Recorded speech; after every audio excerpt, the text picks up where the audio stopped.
Assalamualaikum warahmatullahi wabarakatuh. Jumpa lagi dengan saya dalam mata pelajaran otomatisasi dan tata kelola keuangan.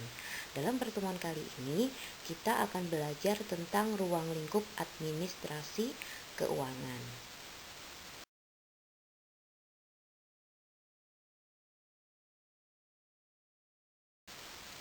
Pertama, kita akan belajar dulu tentang pengertian administrasi keuangan. Apa toh administrasi keuangan ini?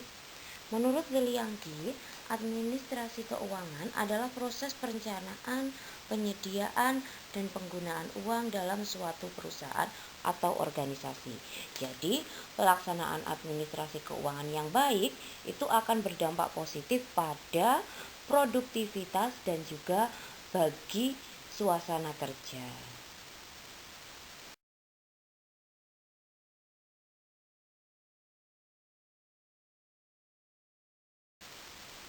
Selanjutnya, administrasi keuangan dapat dibagi menjadi dua jenis, yaitu dalam arti sempit dan dalam arti luas.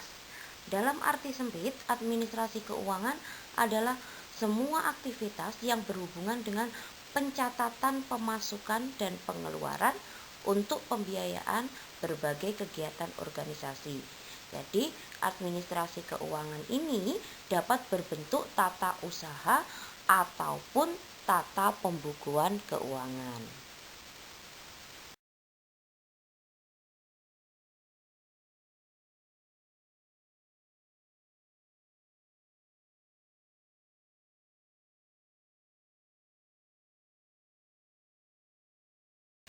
Selanjutnya, kita akan belajar tentang fungsi administrasi keuangan.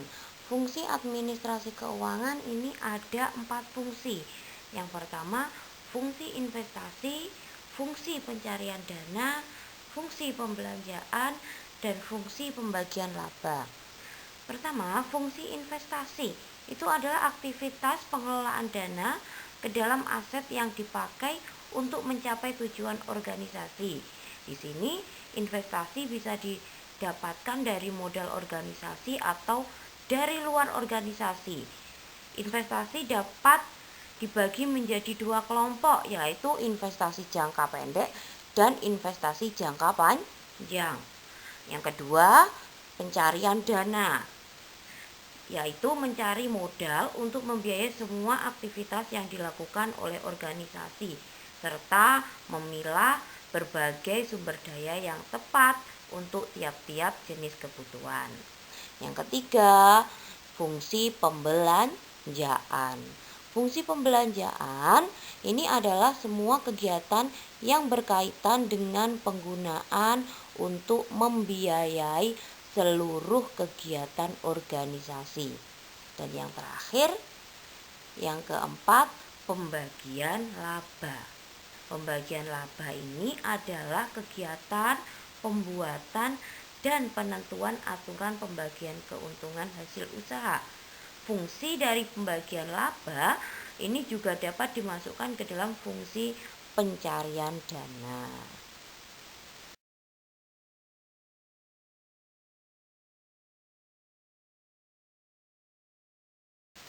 Nah, sekarang kita lanjut ke ruang lingkup. Ruang lingkup administrasi keuangan ini dibagi menjadi dua, yaitu ruang lingkup administrasi keuangan negara dan administrasi keuangan daerah. Yang pertama, administrasi keuangan negara. Itu adalah segala perbuatan yang berhubungan dengan faktor penggunaan uang dalam rangka usaha untuk mencapai tujuan negara. Dan yang kedua adalah administrasi keuangan daerah.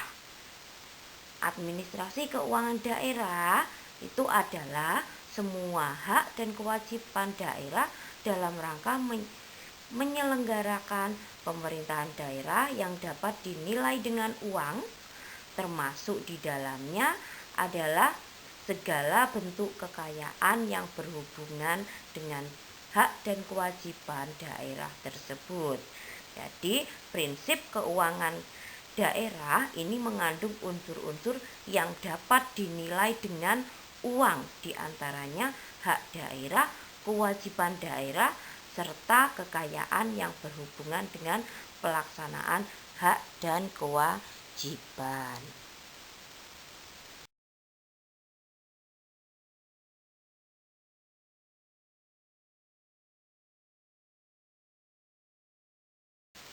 Administrasi keuangan negara meliputi beberapa hal, yaitu yang pertama objek keuangan negara, yaitu semua hak dan kewajiban negara yang dapat dinilai dengan uang, termasuk kebijakan dan kegiatan dalam bidang fiskal dan moneter, dan pengelolaan kekayaan negara yang dipisahkan serta segala sesuatu baik berupa uang maupun berupa barang yang dapat dijadikan milik negara yang berhubungan dengan pelaksanaan serta hak dan kewajiban tersebut. Yang kedua, subjek keuangan negara, yaitu seluruh objek keuangan negara yang dimiliki dan dikuasai oleh pemerintah dan badan hukum publik lainnya. Dan yang ketiga, rangkaian kegiatan pengelolaan hak dan kewajiban negara.